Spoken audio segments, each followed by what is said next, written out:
ताज्या घडामोडी पाहण्यासाठी सी24 तास चॅनलला लाईक करा, सबस्क्राइब करा, शेअर करा आणि बेल आयकॉनवरती क्लिक करायला विसरू नका।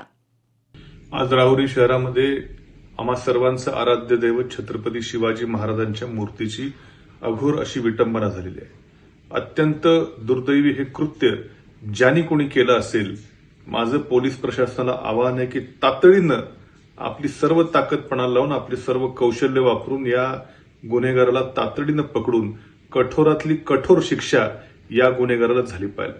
आम्हा सर्वांची श्रद्धा, आम्हा सर्वांच्या भावना या दुखावलेल्या आहेत।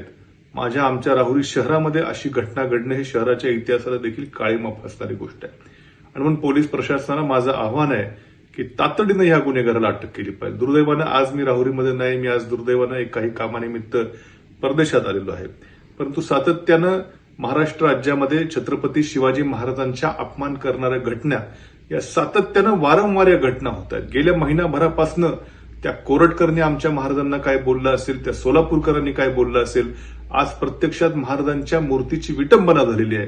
काही दिवसापूर्वी पुतळा देखील पडला होता महाराजांचा आणि म्हणून खरं आमच्या सर्वांचं श्रद्धास्थान असणाऱ्या शिवाजी महाराजांच्या अशा विटंबना या महाराष्ट्रात सातत्यानं होत आहेत। या राहुरी इथल्या घटनेचा तर मी अत्यंत कठोर शब्दामध्ये निषेध करतो।